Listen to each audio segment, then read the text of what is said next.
Hey everybody, thank you for watching Aim for Survival. Today we're going to be talking about your survival knives. Stay tuned.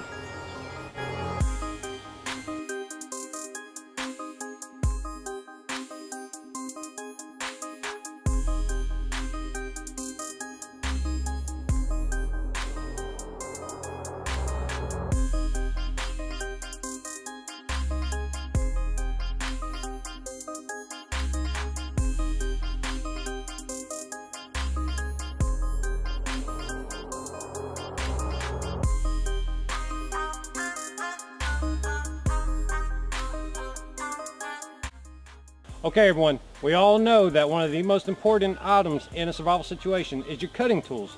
And out of that, the most versatile is your knife. Now I do have certain standards that I prefer in a knife. Right here I do have my Condor Swamp Romper. This is a full tang knife, which means the steel goes all the way through the handle. It does have a good sharp edge, a 90-degree spine for sparking ferro rods and for gathering tinder. Now there are many companies and a lot of them are represented here. These here are some of my favorite knives in my collection, and again, the knife you have is going to be the knife you use, and you need to know how to use them all. The cheapest we do have, again, from Frost River Knives, a $10 knife. Now what needs to be said is this is a full tang knife, has a sharp 90-degree spine, sharp edge, and again is easy to maintain in the field. It'll be strong and durable. However, it's affordable. So $10. Let me go ahead and say, the most important survival knife you can find is the one you can find when you need it. So again, a cheap knife is better than no knife. Now stepping up, you have in about the $30 range, we do have the Elk Ridge Bushcraft. This is a really neat knife. I bought it twice. That tells you how good it is. It does come with a small ferro rod, sharpening stone, some cordage, and a nylon sheath. Again, the only drawback being the nylon sheath. Again, this is a high carbon steel knife. Your knife should be high carbon. It makes things useful when trying to strike flint off the back and produce a spark onto charred material, which will help you make fire, especially with the next fire mentality that some people carry around, and that's a good mentality to have. Next, one of my favorite companies is Condor. This here is the Bushlore. It's a very good, very utilitarian knife. Guy has a good grip and a good price point, being around $40. Anybody can afford it. If that's the only knife you can have, that's definitely a good knife. However, let me go ahead and say, size does matter eventually. A lot of people say that it's hard to do fine work with a big knife. I've personally never had too much trouble. However, with that said, the middle range is about where I love to be. My favorite knife, one of my favorite knives I should say, is the Condor Swamp Romper. This has never failed me. Again, full tang. This does have a 1045 steel in it, and I can spark off the back of this. It's easy to maintain in the field. Again, it will corrode. Comes with a good sheath, as all Condor knives do. Next, here's another option. This is from Pathfinder School. I believe it's the Mountain Line. Now this is a build kit that I've got at Blade 2018. Jamie Burley helped me pick out the scales, which are black micarta with brass pins. Definitely a smooth knife. This one is heavy on the blade, and that's very useful in chopping, guys. If you're hacking, slashing, having to process wood down, especially when you start talking about batoning, you want your larger knives. I would not recommend anything shorter than a 4.5-inch knife if one was to ask me. However, you definitely want that sharp 90-degree spine. You want it to handle some light baton work at least. Now you have other companies that can bring you gear. BattlBox is one of them. I love BattlBox gear, and a couple of these knives actually come out of a BattlBox. Now this is a Cudeman. This is a foreign-made knife, again, with a full tang, still going all the way through the scales. Micarta, brass pins again. Very good feel in the hand, very durable blade, very sharp. Again, you get what you pay for. I believe this retails about $90. So again, we've passed the 20, 30, 40, 50. Now we're getting into your more costly knives, and you do kind of get what you pay for. However, the blade itself will never make up for the skill of the craftsman. So trust me, with enough time you'll be just as good with this as you will be with the next knives.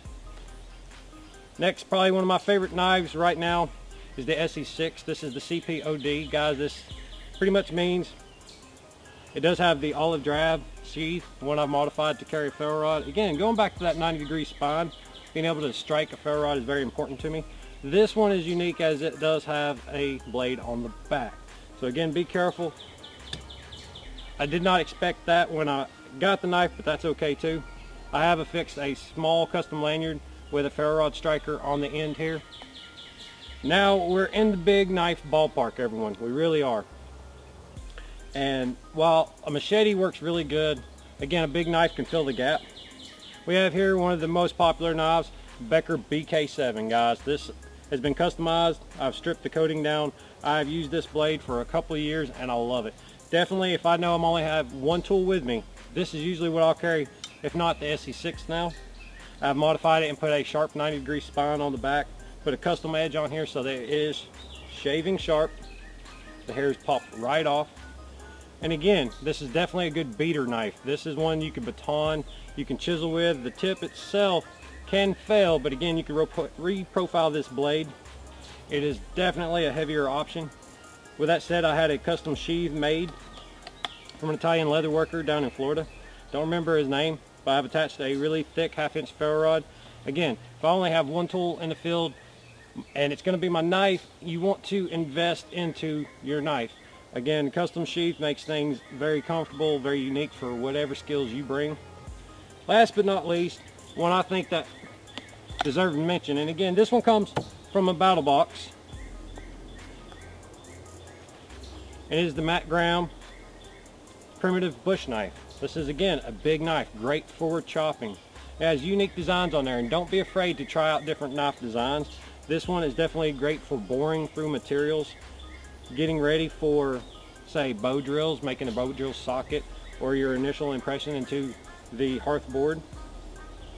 Again, it can be used for fine carving work. I don't understand why anybody said a big knife can't do that. I will say it's hard to make a little knife do a big knife job though.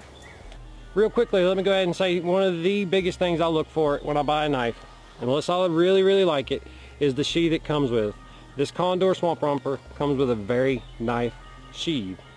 It is a nice, tough, genuine leather sheath. This one does have a belt loop and a dangler so that you have multiple options. It does come with a ferro rod loop. Again, as you see, I've attached the Boss Fire Kit ferro rod. Check out our review on that to the side of this, and it has served me well. I've made well over 100 fires with this setup right here, and it's comfortable. Guys, I want to stress to y'all that if your gear ain't comfortable, you're not going to carry it, and odds of you having it when you need it are slim to none. Okay, so we've covered a lot of material, guys. We've talked about a lot of knives, big knives, expensive knives, everything in between. However, again, what are the qualities I look for in a knife? I want it to be longer than 4 inches. I'll be honest, I don't care how long it is. As long as it's no longer than my arm, I'm sure I can make use of it.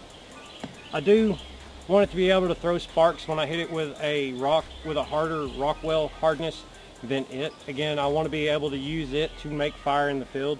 I do practice identifying different rocks in my area. Again, I'll go ahead and point out, flint is not regularly available in our area. You can find it, yeah, but chert works just as well. So does quartz. It's available everywhere in the eastern woodlands. I definitely want to point out and thank the designers of these knives. I know Joe Flowers designed these. I know Dave Canterbury designed this one. I know the Esee team, Patrick Rollins team, designed this one.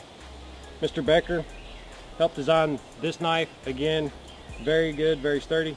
And I do have a fond respect for Matt Graham. I have not got to meet him yet. I do hope to meet him in the field one day. That would be a dream come true.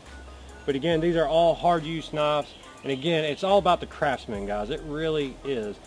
You can do just as much with this medium size, we'll call it medium, it's a small knife to me.